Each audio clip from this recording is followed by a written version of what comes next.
بالله من الشيطان الرجيم بسم الله الرحمن الرحيم اللهم صل وسلم وزد وبارك ومجد وكرم على عبدك ورسولك سيدي وسيد المرسلين وإمام المتقين وقدوة الزاهدين محمد وآله الطاهرين وصحبه ومن والاهم إلى يوم الدين وبعد السلام عليكم ورحمة الله تعالى وبركاته أمبادي تفسير في الله جبا وأمبو بفوك ولي يمندو كدلالا في على كهنا أنا ككشانا كبركة على كوجيدي أنكلنا بلا جلينكا سام بفلان تنورة مولودو نمنا كأشياء فلوي أنكر مغو شيخ السيد هارون عثمان حيدر عليك تو نينامايا كوشالا جميع أنصار دين توندي وفي لا دادو san jamiyatu ansar din tonde munumbe kuchala ube mauludu belebele kana sigi awele bla dina la selawma o kana shu nyina maya wiye kasam ba flantan woro tan ika do bulu fatun kemme o kan wele bla nga shirifike mananga shirifike din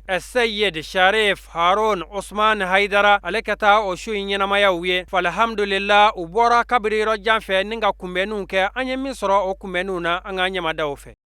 Haruna yo nabi wala kiramude ne madanila Haruna yo nabi wala kiramude ne madanila Haruna yo nabi wala kiramude ne madanila Haruna yo nabi wala kiramude ne madanila Haidara de nabi wala kiramude ne madanila Unedi jara de nabi wala kiramude ne madanila Fatima de nabi wala kiramude ne madanila Tadi Aisha de nabi wala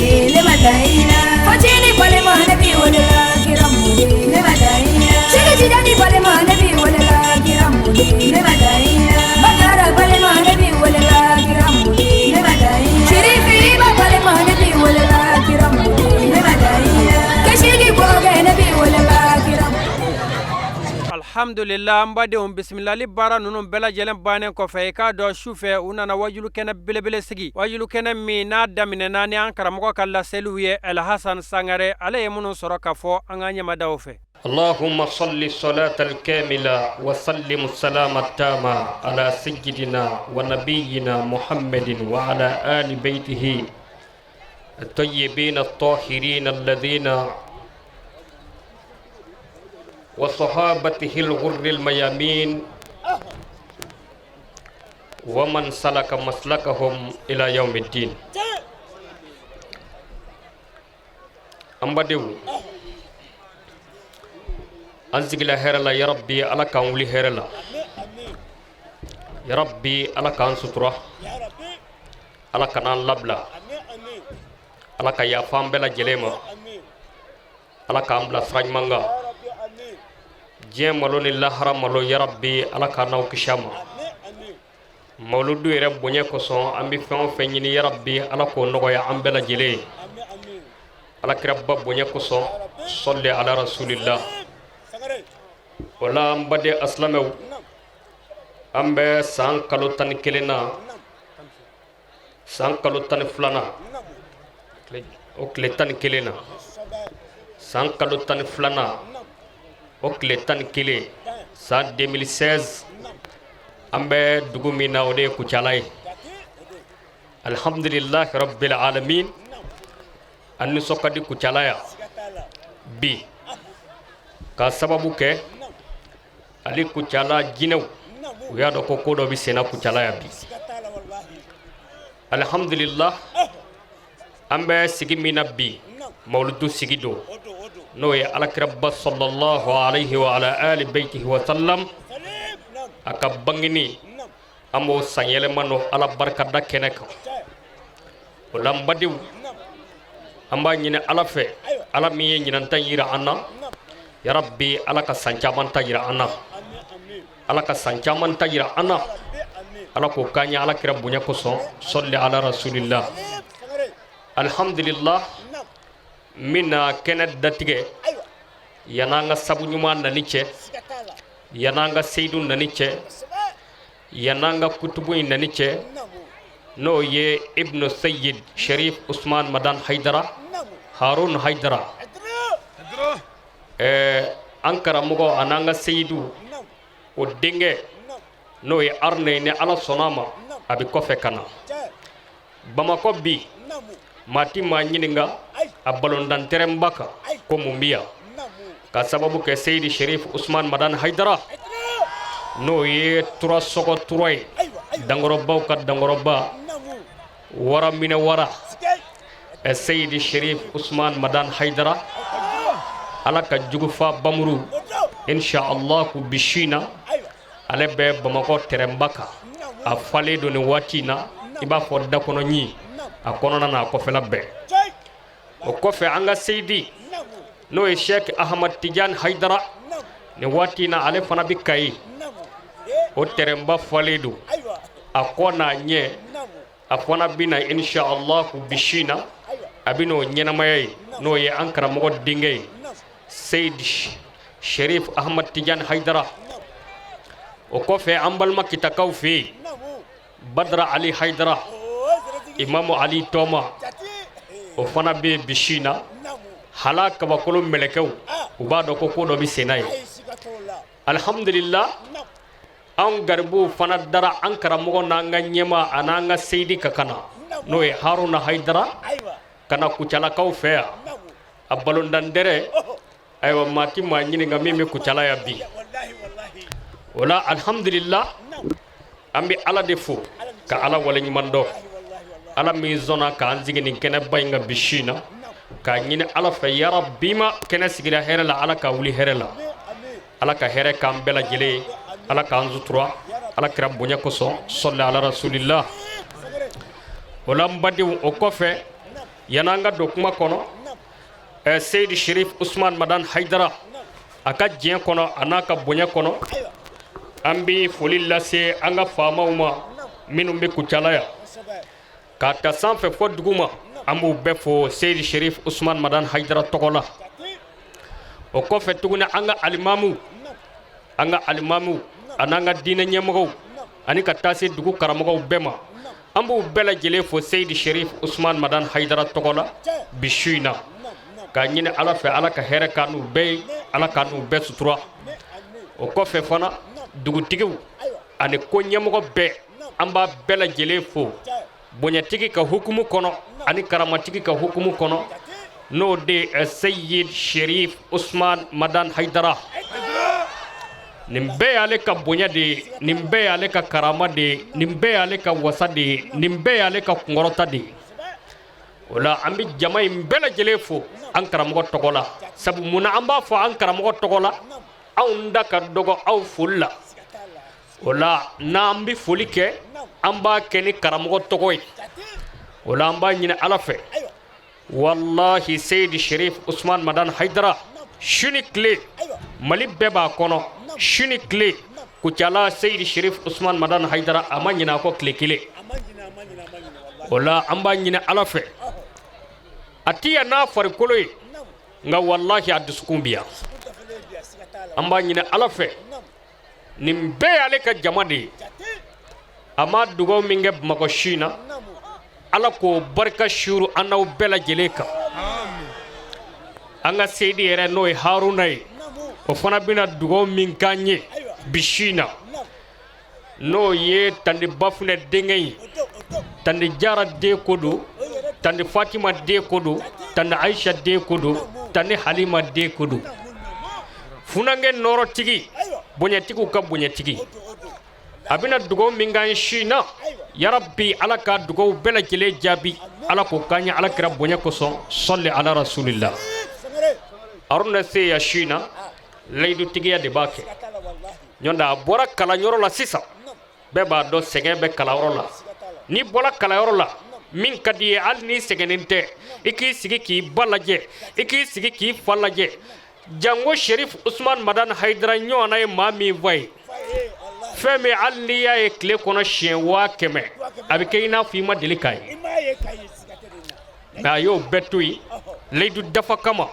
ko bina kuchalaya kanisi ki kuchalaya kadugo ke kuchala kawi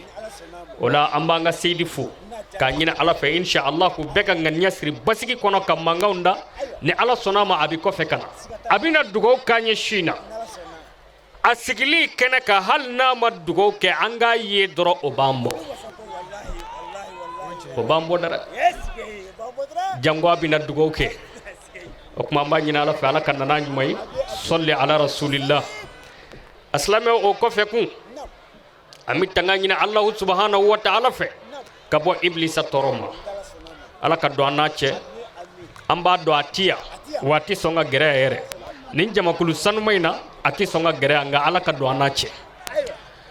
shetane minya ala bato sanwa bisheki nga ala ya ka bato beke fuye ka sababu ke ala ka zoso ko kilinye a fitri wala ala ka nema machine kile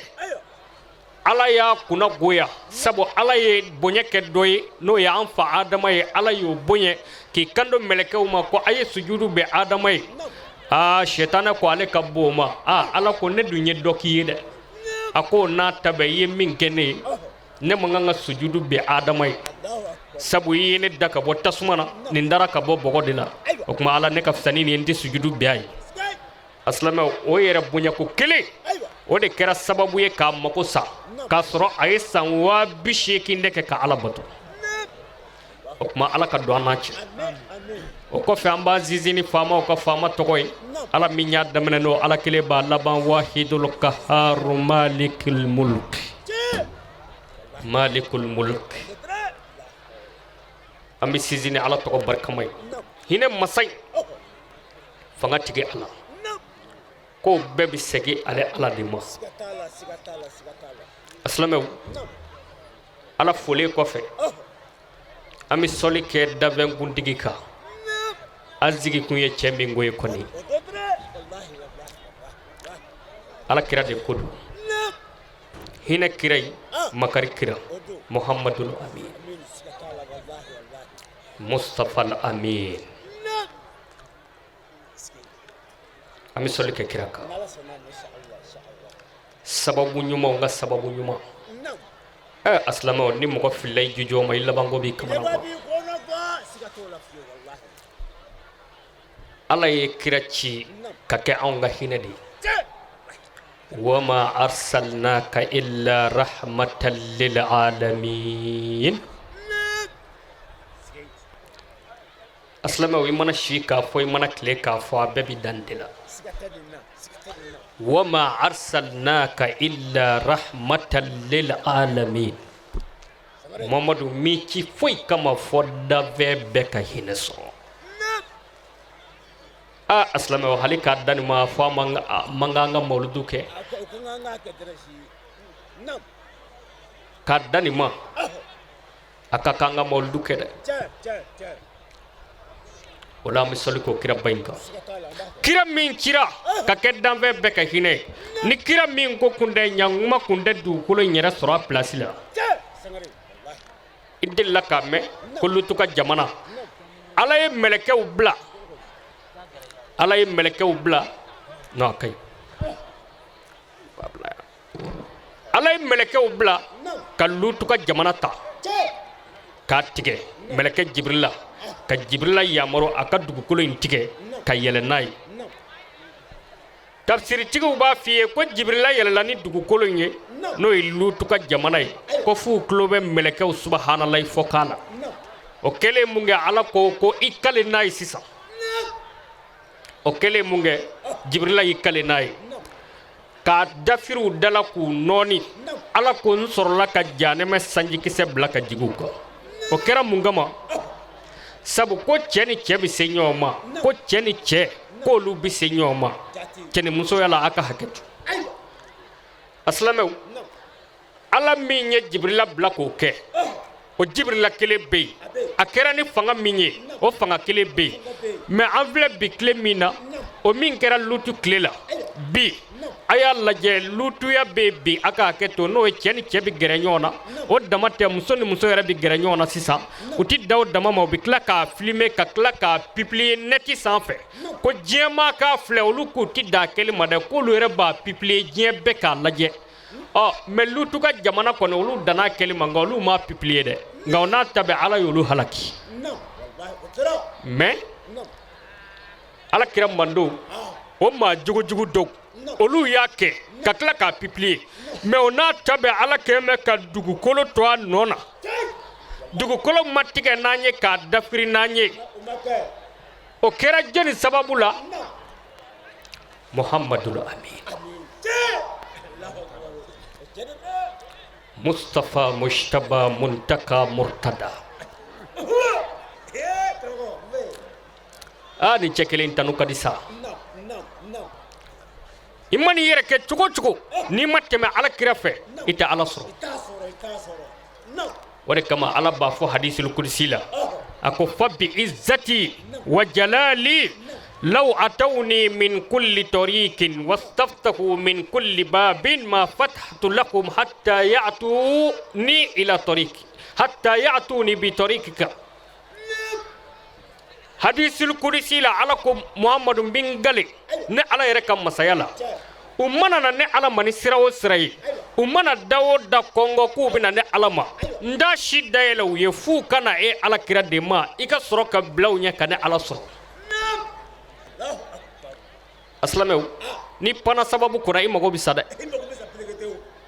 okma ala kana son fiu anga pan sababu kuna ala ko kanya ala kira bonya ko so salli ala rasulillah moldu kanga ke muna sabu ala bayre akmana dombauka o doy jumay ala ba fo qur'ane kono ko wazakirhum bi ayyamillah ko muhammadu mogo hakli jigi ala ka dona walma o fora kira minye ko mogo hakli jigi ala ka dona o be anga qur'ane kono alna ya sura fora kira doy abe anga qur'ane kono ka ke tazkira awnye ka ke hakli jigi anye ko anga mogo hakli jigi ala ka dombawla dombaw cogodi nema min kera hadama dewnye o dombawla ko ka mogo hakli jigi o domba nununa ala ya fo musa ye ko ka mogo hakli jigi ala ka dombawla nema kera ala ka jonye banisira la kaw ye domba minuna o doy jumenye firawune kumbu daku kantige o kishira kabo toroma akumi do pandi o kishira kabo toroma akumi do deun kantige o kishira kabo toroma okma musa ye bereke ka bagoshi ba farala flaye baji kele tarata sira bacci la bacci manjala okma musa ka mogo dona bakono kateme firawune na ka mogo nane udone bakono ala ko baji flama ay nyongumbe kafiru halakira o nema min kera slamew ye kafiru halakili ani ala ye bonya min ge slamew ye ko kera do minuna ko ala kira ka mogo hakli jigola ko musa ka mogo hakli jigola aslamew do jumembe ala ye nema ke adama dewnya katema ala kira babangi do ka muhammad sallallahu alayhi wa ala ali baitihi wa sallam o do jumembe kira bangido o de nema bangido e eniya me akira abangina de enama bangi abici la ilaha illallah anga alna nyinina uban hakli jigo fana te bashiu ndita woro fejronja moldu kalo manajo hali na nyinina uban hakli jigi uka kutuba wala koni minun dafe wallahi قال رسول الله صلى الله عليه وسلم ياكم ومحدثات الأمور فإن كل محدثة بدعة وإن كل بدعة ضلالة حديث صحيح صححه الألباني والذهبي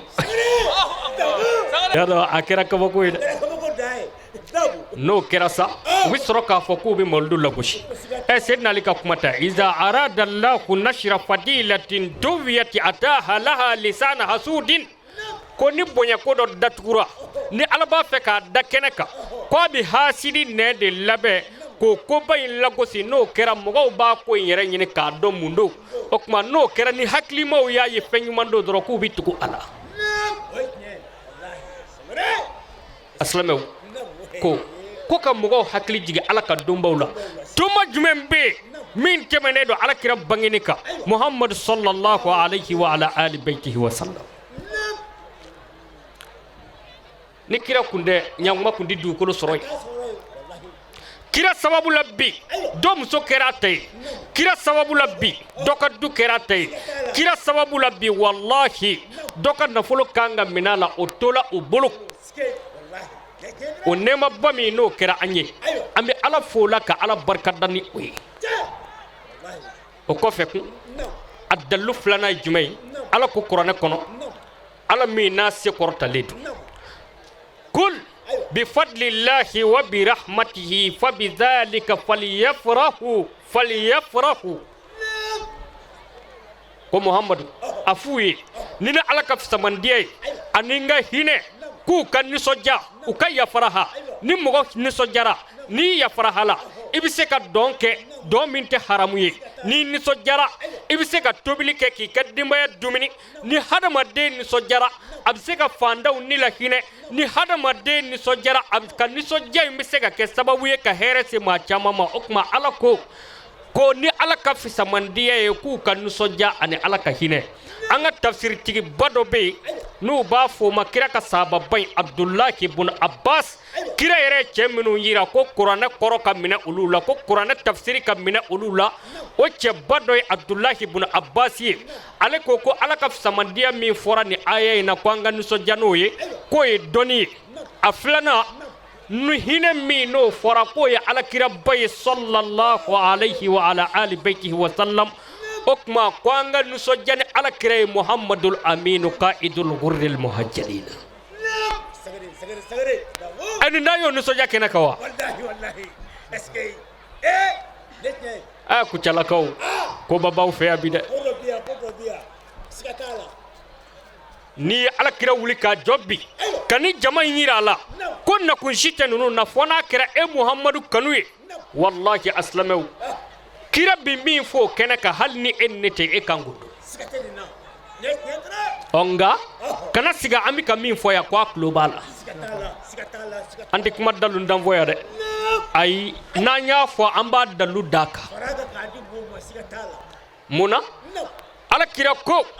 ako ma min ahadin yusallimu alayya illa radda Allahu alayya ruhi hatta arudda alayhi salama kira ko bi jien yoro yoro ni foli dale ala kirama wala ka soli kale ala kiraka ko yoro be ala bale ni segama ibi ka fo ko ale global wa bi klaka nyogona nyine ala fe ko ala ka ki ni ala kira yo fo mumi an ziga wala ko te cheye me ka soro doni ba bebe na ka ko hadisu sahihudu wallahi am tani mawdud dalu flanay asabana alako isa hakela ako wa mubashiran bi rasulin yati min ba'di ismuhu Ahmad ako ne isa nana kana aw ban sirala kaw la nyagari ka je be nyagari ka foko chedo bi nalen gofe kira labado Muhammadul Amin kwa chende tokoy ko Ahmada nana ni soja kaye kanu nyefo awye kwa kan nusoja aka nyagari aka yafraha aka nusoja aka dusuku nyagari ka foko kira baimbina ne isa ko feya o kire aka fisa adama ye aka fisa nuhu ye aka fisa solihu ye aka fisa hudu ye aka fisa dauda ye aka fisa ni kira be alal itlaki lahara do ko kiraw beba ko ya nafsi me chekele min bi bolo korota ana laha ala nenyininga mimman dum musurnaldu o basro adama desera nuhu desera solihu desera zilkifli desera nim bela jele bi dese nolu desera kuma mi ala kira de bi soro ka fo ana laha ne de bina surnaldu bi ni yanse ko di nyonde ma bi se ka ala kira ko ke ka sa dalawa ina fo shairu do ya fo chiko mi قليل لمدح المصطفى الخط بالذهب على فدة من خط أحسان من كتب وأن تنحد الأشراف عند سمائه قياما صفوفا أو جسيا على الركب. نشاير ينفو أكوني ورجك ولاي كسرك سنجيك دبجي كألكرا منغتو أنا تنو كو سبع ورجي ولا سافة نسنجي كو بكا دوغو ألكرا تنونا akona kofora ma baw ka wuli ku jo useunga wal madoku turu kimirika koni mbeka dogo alakira tanna ode kama na bangi wati sira sayyid sharif usman madan haidara shamshun nahari badrul layali nuruz zalami fasihul lisan baligul kalami nibrasuz zaman sa'dul awani malazul anami آل المقام الرهالة الجوالة في البكاء والأمصار داعيا إلى الجبار مغير المنكرات فعال الخيرات جده ناصر الحق بالحق وهو مظهر الحق بالحق ليس بدنيء الأصل بل هو حفيد محمد فخر الدين جمال الدين زينة الدين عزة الدين ترجمان الدين المفتي العام بدار الفتوى لحل مسائل الدين ووضوح الإسلام صراحة سعد ذي وضع السيد الشريف عثمان بن محمد المدني حيدر. ودي كمان على كربا نابغي كما سيرا أبي ولكي جو بني كما على كري صلوات ربي وسلامه عليه. okma koni kira bangeni fora ma baw ka wuli ku jo wala do ku turu kimirika ko bela jele de ka dogo ala kira tanuna e je dan sababu la ilaha illallah je dan sababu laula kama khalaqtul khalaiq muhammadu ne e ko kunde ne kundi danve ndaw ne ko kunde ne kundi danve nda aslamew ngo ala ko ala kira de ma wara fa'ana laka zikrak muhammadu awnye ko foli korota ni mogo jora mitri safe nuwe ala togofo nu me muhammadu togofo ko seli wele manye nu ko ashhadu an la ilaha illa allah fuka fa ashhadu anna muhammadar rasulullah ay alay min togo fara togo kaniyo bo ala togo la ala reti se mabli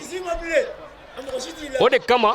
minum ba feka ala ka kanu ne ala kira ka kanu minum ba feko fara doni ba ko ku kalamuta ku yere nyela je fi mai ni je mai uka ise ku bo woro ka bonyona nu sera ko ke domi ala ni ala kira ka kanu ku ba fara ka bonyona ngano masega ke ku ka here ku yere ka aslamew okma moldu kanga keda moldu kanga ke ajate mine bani cewo cebe doni ba be ni fugula bi boy ko karsa ibolo dangolola ikadugo kenye walma kimiri bi turai ko karsa nani bonye walma nani segere ikadugo kenye alla jebani ka tasafe foduguma abe moldu kelaw ni moldu kelaw diwnye sabu mani tasala bi muttasilin ittasala arabu koti wa mani tasala bi munfasilin fasala ko mogo min connecté lendo ni tugura ola ire bi connecté Sayyid Sharif Usman Madan Haidara ale connecté lendo a connecté lendo ala kirala o ni tugura ale la ire fana bi connecté nga mami ma connecté sani e tugura ola aslamaw iti connecté ble yani jewli ci okma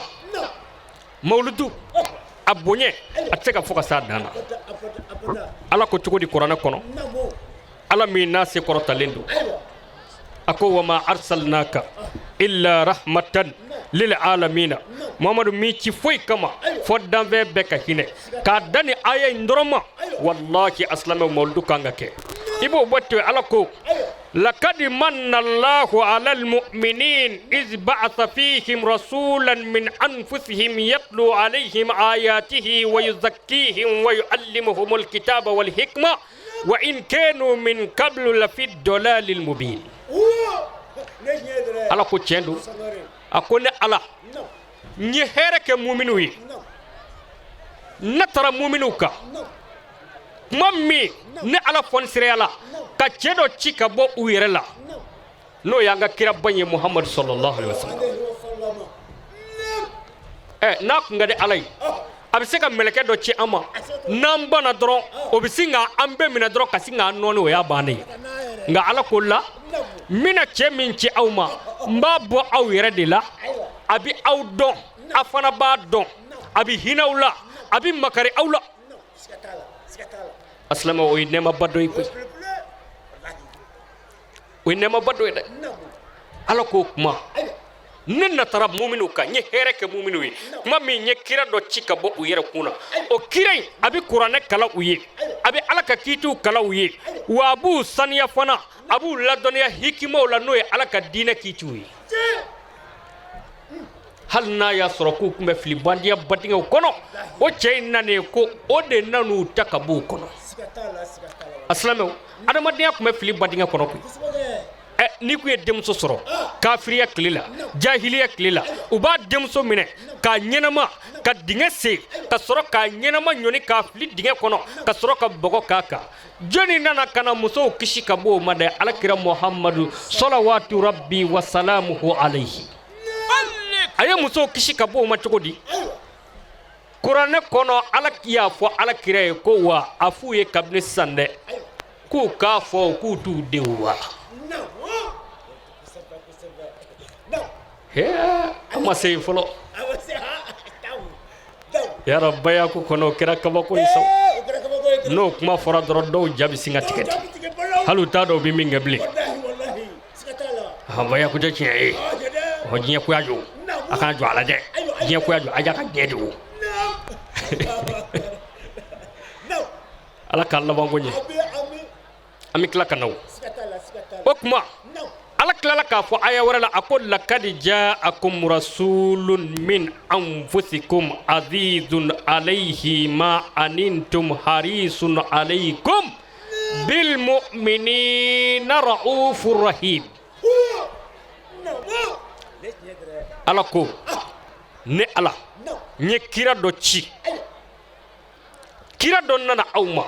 ka bo aw yere kuna min anfusikum o kira jume muhammadul amin azizun alayhi ma anintum ikado na aw ya kodi ka bo alama abo kira inde kunde harisun alaykum kanu gele batigi do awka bil mu'minina raufur rahim ko wakira in kwa bi hina mu'minu la abi makar mu'minu la hal min te mu'minu ya alakira kum hina ulula sabuna alakira kunye sagada ka sona ya kandige aba foko ibda bi jarina al yahudi ko anzigi nyo yahudiya ke nabi soko kla aya damina ulula muhammadul mustafa ni ñorola Chérif Ousmane Madane Aïdara tokola amanga ma batonfu no leader religieux tajammu al qiyadat ar ruhiyyah al islamiyya ambufu ma baton hinaton makarton minu nana ko ka islamiyya segi akunu mine kono no e anga hine ñona kam makari ñona ka koto ñon dala mawludu kelaw ku kam mawludu ke minungu take fana uluka beka tuyirema idara mina dola anga ko toto ala manazira la harako ala bi kiritike o ma batom go ambolufu nyina ko wa innaka la ala khulqin azimin ko de amol du temwi ngami doni fo ala kira bangin nafa don dola ala kira sallallahu alaihi wasallam aka kaba kula ne ko ebi ibnu taymiya do de wa ibnu taymiya mawma bi disi go sini sunna bi ibnu taymiya kanye moy sunna mo kanye ma ba obi itimadu ke cheminga ibnu taymiya ja ayra fara kuma na moldu inga koy akumana ka koy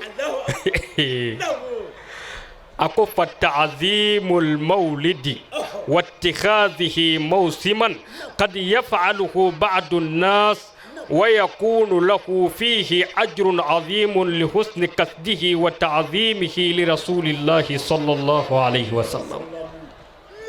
ابن تيمية سنمو بك نيمابا أكوي كادو كو على كرا بانجي سانيلما كو دوبو تاكو كفاتي كوي أكو منو با كفاتي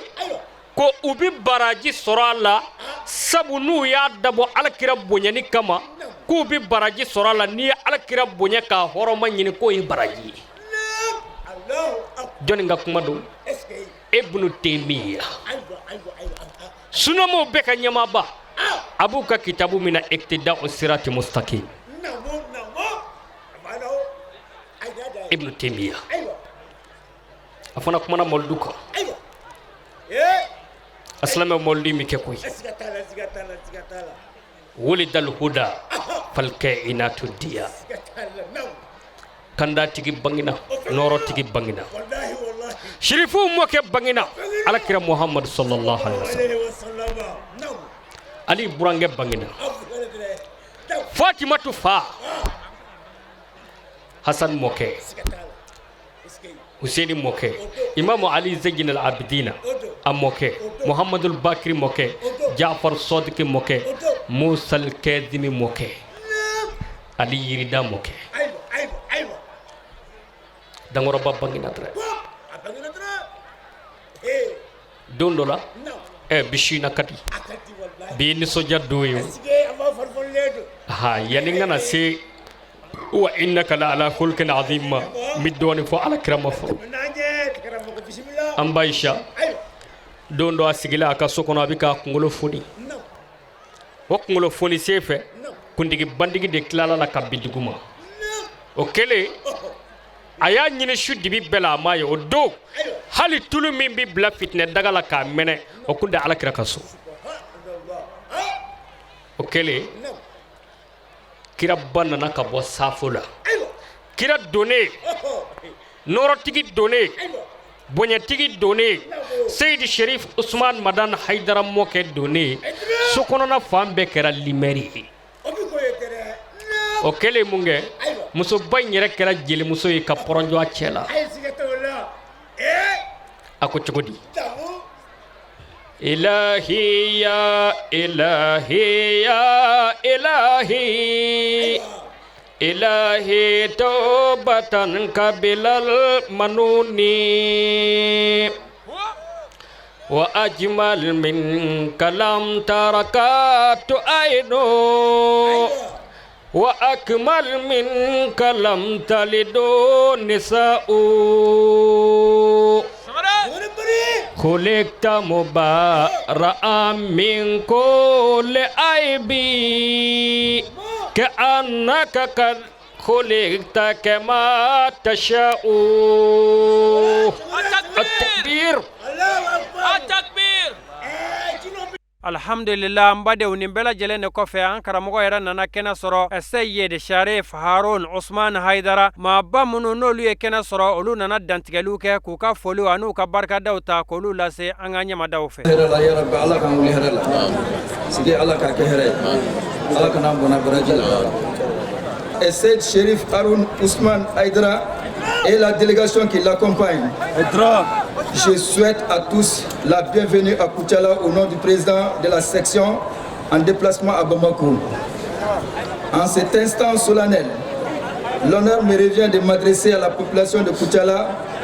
pour lui présenter l'association Ansardine nationale de Koutiala. L'Ansardine nationale Mali est une association créée le 19 août 1991 dans le cercle de Sikasso pour le soutien de l'islam. La sous-section au niveau de la commune, la section au niveau du cercle, le comité exécutif national au niveau de la nation à Bamako. Le cercle de Koutiala est l'une des 42 sections que compte l'association Ansardine Mali de nos jours. Koutiala est un cercle qui compte 25 sous-sections et 120 comités à la date du 30 octobre 2016.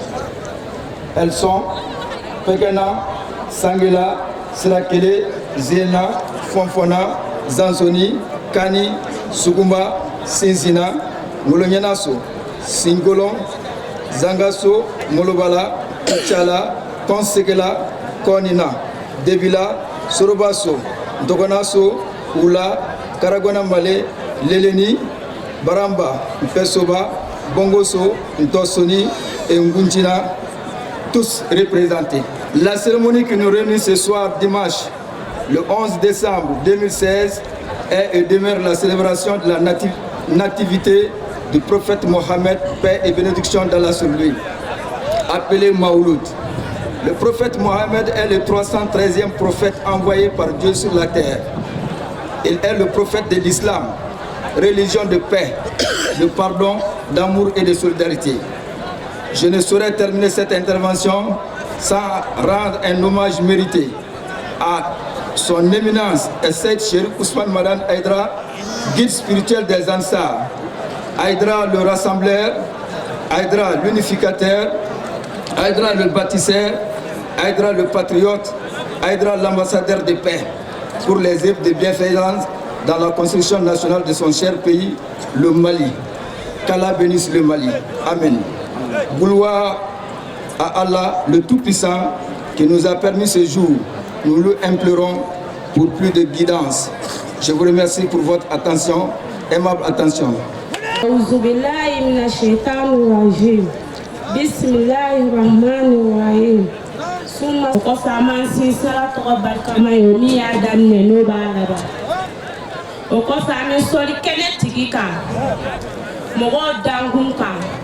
ale min kɛra dani kɛra hinɛ ka se danfɛnw bɛɛ lajɛlen ma a n'a somɔgɔ sanumanw ala ka nɛɛma kɔ o kan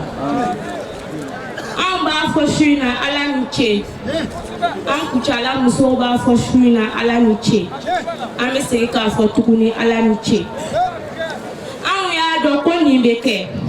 ni nin kun ma kɛ kucala kɔnɔ a kun bɛ bali anw na parce que an y'a dɔn anw ye layidu min ta an karamɔgɔ ye an karamɔgɔ fana ko a b'a layidu dafa an ye ale min sɔnna ka an fa n'an karamɔgɔ k'o bila ka na an fɛ yan n'o ye Haruna Hayidara ye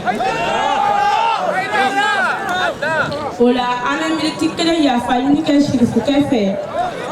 an ka kɛ tasibila ye ka ɲɛsin ba funɛ ani sirifu bɛɛ lajɛlen ma ani silamɛsu min fɛn fɛn an kɔn ala ka hinɛ la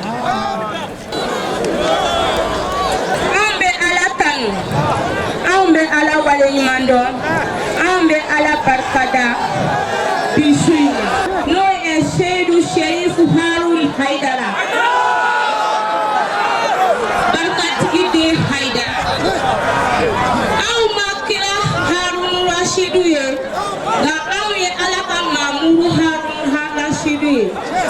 ala ka Mamudu Haruna Rashidu o bɛ kira ka Mamudu Rashidu ɲɛnafin bɔ anw na o la anw bɛ ala fo Haruna nali la anw fɛ yan nɔ kuma suya ya an bɛ sa u nɔfɛ a n'a bɔnna bɛɛ lajɛlen anw ma sirifu fɔ sirifu la k'an mago b'u ka duwawu la an bɛ duwawu kɛ si yanni kɛnɛ laban ko ɲuman ala k'a d'an n'u ma ala k'an n'u laban ɲɛ sisan ni kɛnɛ bɛ ala bɔ ala k'a nɔgɔya an n'u ye diinɛ dɛmɛli fanga ɲuman ala k'a d'an n'u ma ala kana jugu banna ala kana jugu sanna k'an bɛ kucala ɲɛmɔgɔ cɛw fɔ olu mun fana sɔnna ka nin kɛnɛ in sigi k'u ni ce u yɛrɛ ye. Alhamdulillah, mbadew nin bɛɛ lajɛlen de kɔfɛ Sayyid Cherif Haruna Ousmane Haidara ale yɛrɛ nana foli kɛ ni ka dakuruɲɛ fila lase ka duwawu don kɛ jama ye an ka jɛ an ka sirifukɛ lajɛ. A'udhu billahi minash shaitanir rajim. Bismillahirrahmanirrahim. Alhamdulillahi rabbil alamin. Ar-Rahmanir-Rahim. Malik yawmiddin. Iyyaka na'budu wa iyyaka nasta'in. Ihdina siratal mustaqim. Siratal ladzina an'amta 'alaihim ghairil maghdubi 'alaihim waladdallin. اللهم صل على سيدنا محمد الفاتح لما أغلق والقاتم لما سبق ناصر الحق بالحق والهادي إلى صراطك المستقيم وعلى آله حق قدره ومقدار العظيم.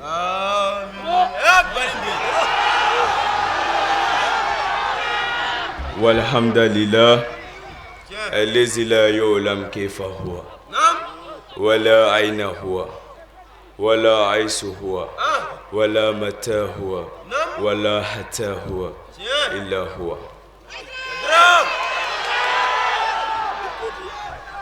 Tangani nengo fe ala fe ka bo shitane dangani toroma ni yere boya ale sababu o ko fa mi kishin ne manyina ala fe ako ke an kuntigi Muhammadu kan ni an bo de ka bangeli ni sonja kene kan bi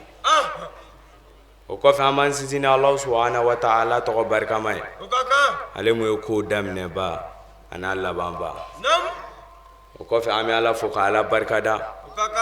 ala mo neni mbado nya yira nyogona ku chala kono ya bi amo ala info ninka be le 12e mois 2016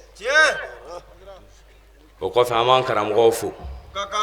ka nga don bo fo ka ku chala almamu fo ka almami bo fo almami fenfe sinsira kene kan ni karam go fenfe sinsira kene kan anga foli bo be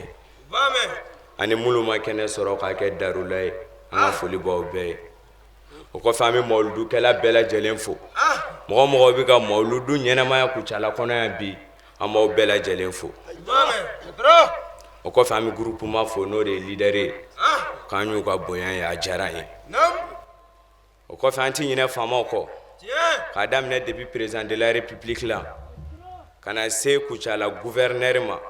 kana se atentigi kelingel la bela jelema kana se maire ma kana se police ma gendarme garde nationale ali pompier ma bela jelen fo nga on fa yan kala muna ne kan jogo do muna ne kan ladi muna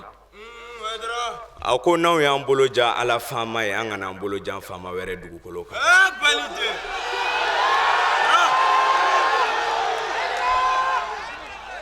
wala fama o sansa ne fabi aka kado daw ma fu alakama bi ne bina segi ko kado daw ma ni kenaka la otiseli shunte wa jaga ko kumatiya ni alay ibla nyefe ka yoro mu maradima ka ike mogo mulu marabaye e ki jija e ki ga fan ke dana kono ani ladiriya kono ani klenia kono iki jija toga bela faso dorome ikana nganamu ikana nganamu jurumu kan tonyoni ka wallahi o mai e bima mai shinima kira mode hadra fama o ya ka kado la wari tensor ai o kofe ami kuchala ka ofu ka yurula ka fo an nisonjara bi o kofe anti nyina ami ansarufu ka ansaru wale nyuma do ay ansaru aw kera la digeli fen jembolo bi mo de ba o la dige sunawti mo la dige bi wa ansaru aw de ayira ka fo jadine bi se ka deme jadine bi se ka sangoro ta ka soro mi bolo ja arabu ka saraka dorome Allahu akbar adra ansaru prévu e juma aka docteur so milliard joli aka misiri milliard joli aka okol so milliard joli ni faso deguna aw de ba abolo bo aw kun ka a joli di faso la dew ma ka se ka balo jonyo ke ansaru nawte adra a balide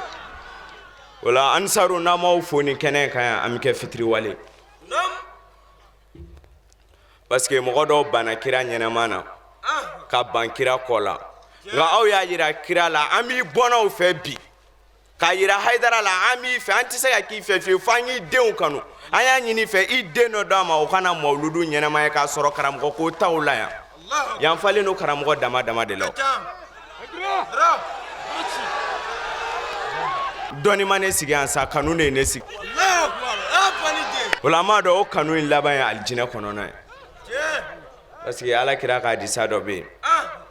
a b'a fɔ ko jamakulu 7 bɛ olu ti lahara kile u ɲɛ na fiyewu o jamakulu 7 ye dɔ ye jumɛn ko mulu ye ɲɔgɔn kanu ala kama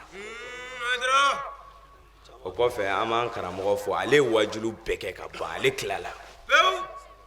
o kɔfɛ ansarumuso an ti ɲinɛ aw kɔ a yɛrɛ ɲɛ bɛ garibu kɛ parilen na n'a ye garibu kɔni parilen kɔni a b'a dɔn dɔ de ye o d'a ma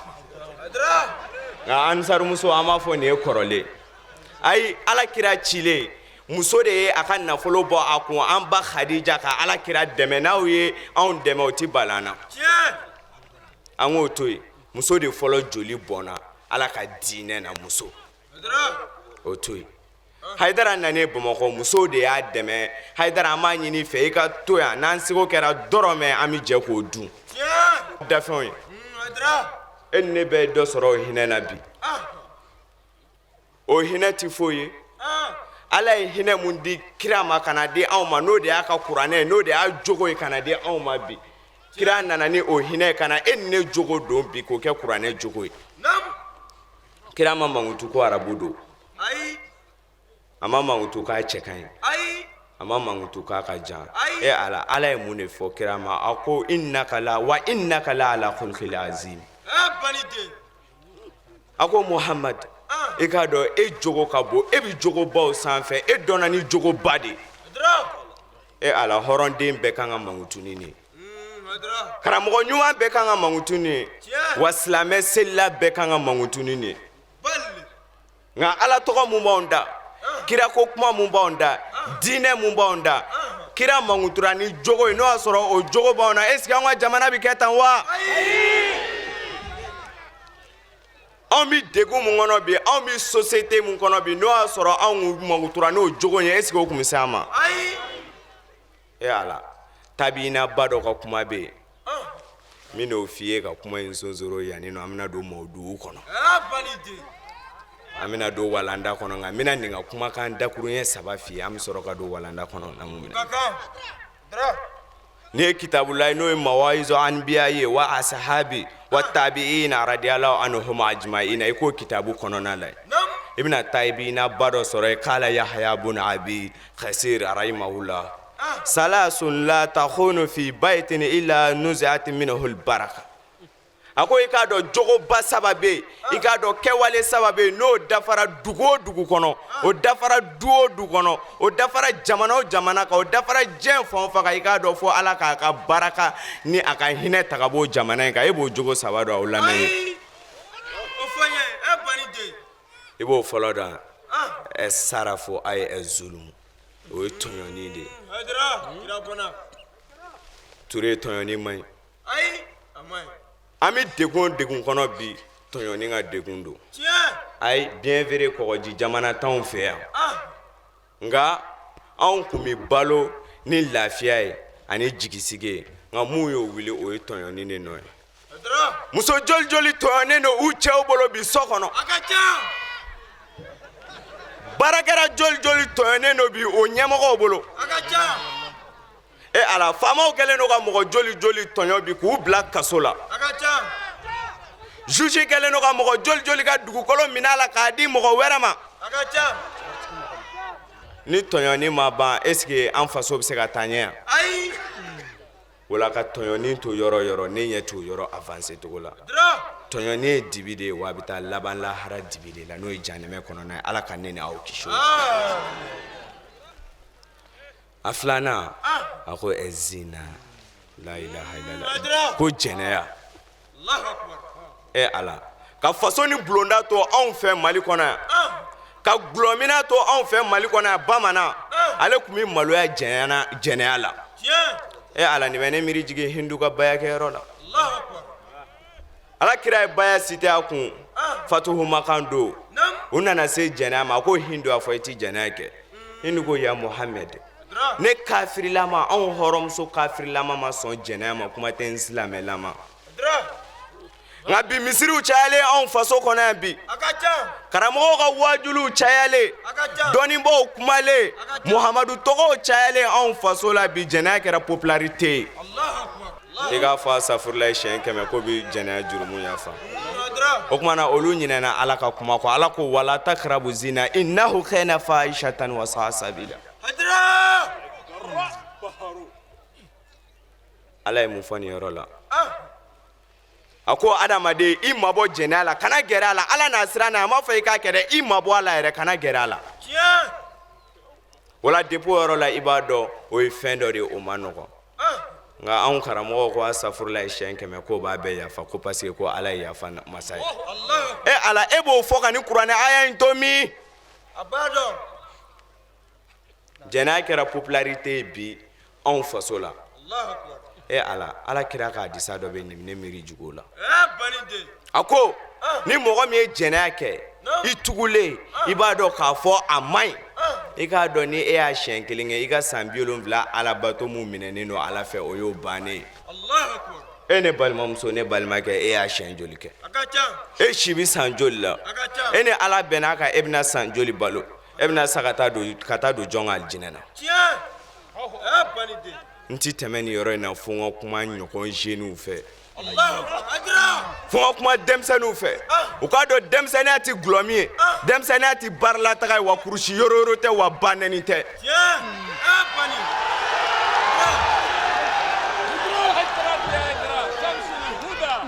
ala denmisɛnninw diinɛ b'aw de bolo aw de bɛ se ka diinɛ lajɔ cɛkɔrɔba ninnu tilala o aw de bɛ se ka diinɛ lajɔ n'i y'a mɛn sini cɛkɔrɔba ɲuman bi denmisɛn ɲuman ko don wa n'i y'a mɛn sini cɛkɔrɔba langolo bi denmisɛn langolon don denmisɛn bolo koko ɲuman a bɛ maakɔrɔba dɛgɛ nɔɔni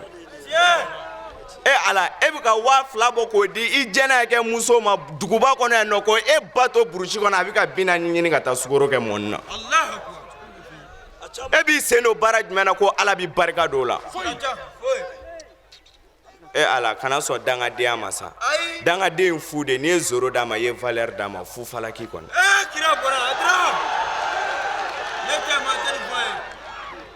ala kɛlen ka e ladi kuranɛ kɔnɔ ni i bangebaa ye ala y'o de fɔ kuranɛ kɔnɔ a ko adamadenni ne ye e ladi de n'i bangebaa ye i ka ɲumanya k'u ye mɔgɔ min ye kɔnɔ ta kalo 9 k'a bila sɛgɛn na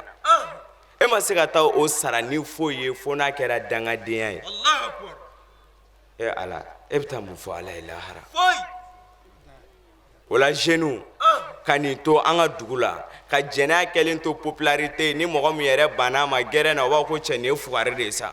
ɲɛ t'a la a banna ka taa nin nɔfɛ nin yɛrɛ tɛ se foyi la ala denmisɛnw ka aw to la aw bɛ taa mun fɔ ala ye aw bɛ taa don jɔn ka alijinɛ kɔnɔ Ture ni ni maasiba ninnu ma bɔ an ka jamana kɔnɔ a ti ɲɛ i b'a sabanan dɔn a ko sabanan el khiyana janfa la ilaha illallah muhammadu rasulullah sallallahu alaihi wasallam ala ka faso ni bulonda to yan hɔrɔn n'a kun y'a kale ye a bɛ mun n'a b'o la n'a ko a ti mun n'a t'o la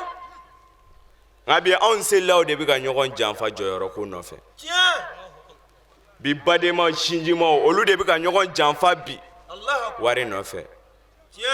bi n'an dara mun na k'o bila an ka fanga yɔrɔ mun na o de bɛ fasodenw janfa k'a bɛɛ dun ala kira ko man gashana falisa minna a ko e mɔgɔ min y'an janfa i t'an dɔ ye nka bi janfa de kɛlen don ka Mali segin kɔ bi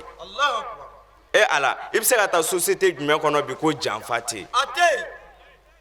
levier ka janfa to yan nɔ an ɲɛ man di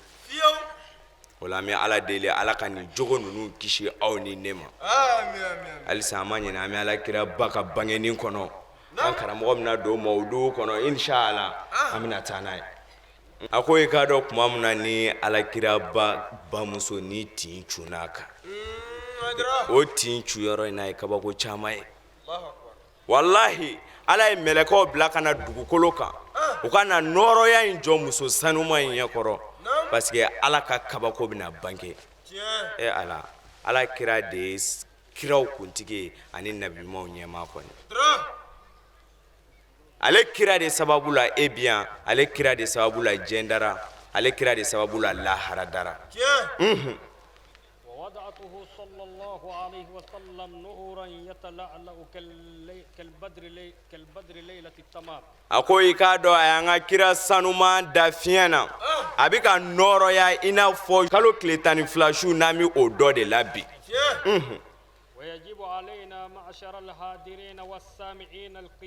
a ko a bɛ wajibiya aw minnu bɛ ka an lamɛn ani aw minnu seriyalen don yan wuli ka jɔ bɛ wajibiya an bɛɛ kan. ka se k'o kɛ bonyamasegin ye ka kɛ an ka kiraba bangenni na. a ko i k'a dɔn kunnajaabi mɔgɔ ye mɔgɔ min wulila k'i jɔ bonya kama ka na ala kira ye i sen tɛgɛ 2 kɔnɔ a ko kunnajaaba b'o tigi ye.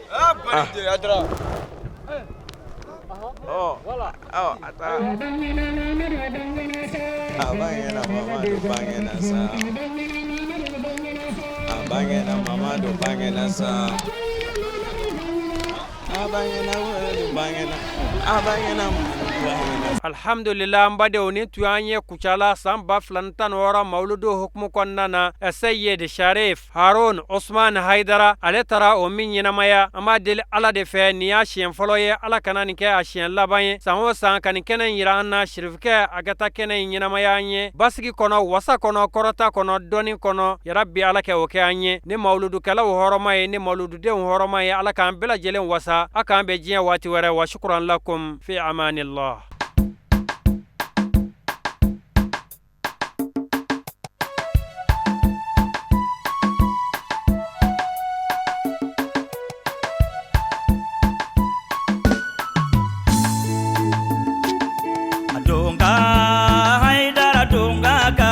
Ni sanu ni wariye donga more donga ka fusani sanu ni wariye kemine je share boyo isense kemine je